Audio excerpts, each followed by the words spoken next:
दाजु अनि उहिले उहिले चाहिँ अहिले त दिउँसो बिहे हुन्छ, दिउँसो पनि अलिअलि सिलुक्ता चल्छ, तर अहिले नाचगान यस्तो हुन्छ।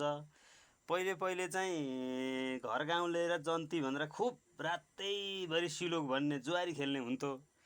त्यसको यसो सम्झना गरेर जन्ती पक्षबाट भन्ने र घर गाउँले पक्षबाट भन्ने एक दुईवटा उटाङ ल्याउनु पहिलेको सम्झना गर्नु।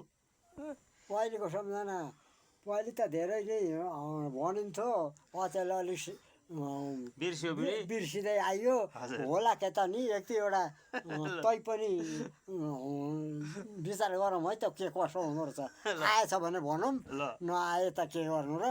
आएछ भने अब के अरे घर गाउँले भएर सोध्नुपर्छ, अनिखेर त्यहाँ जन्तुले भन्छन्।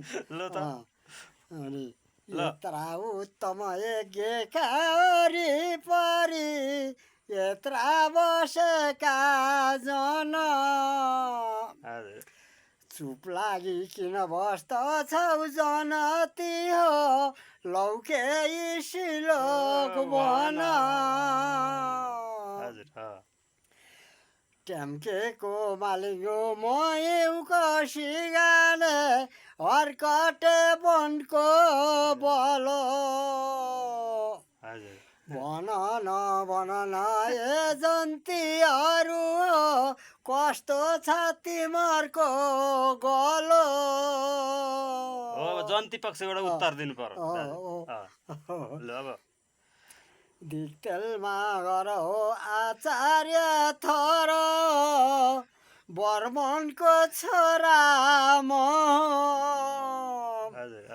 के का लागि शोधनी गरनु भो धेरै कुरा के कम। उतापट्टिको आयो यो चाहिँ। र अनि ट्याम्केको मालिङ्गो मयुको सिगाले हर्कटे वनको बलो सिलो भन्नका त निकै सिपालु रहेछौ के राम्रो तिम्रो गलो। आज राति सपनामा एक अचम्म देखे लामा चिल्ला पात, पातमा काँडा भुडीमा झाप झाप क्या होला त्यसको जात। आज राति सपनामा एक अचम्म देखे लामा चिल्ला पात, पातमा काँडा भुडीमा झाप झाप भुइँ कटर हो त्यसको जात।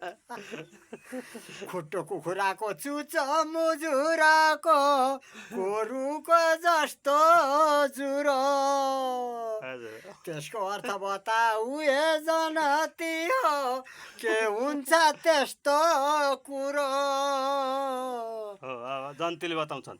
खुट्टो कुखुराको चुचो मुजुराको गोरुको जस्तो जुरो त्यसको अर्थ बताइयो ए घर गाउँले हो चुलेसी हो त्यस्तो कुरो।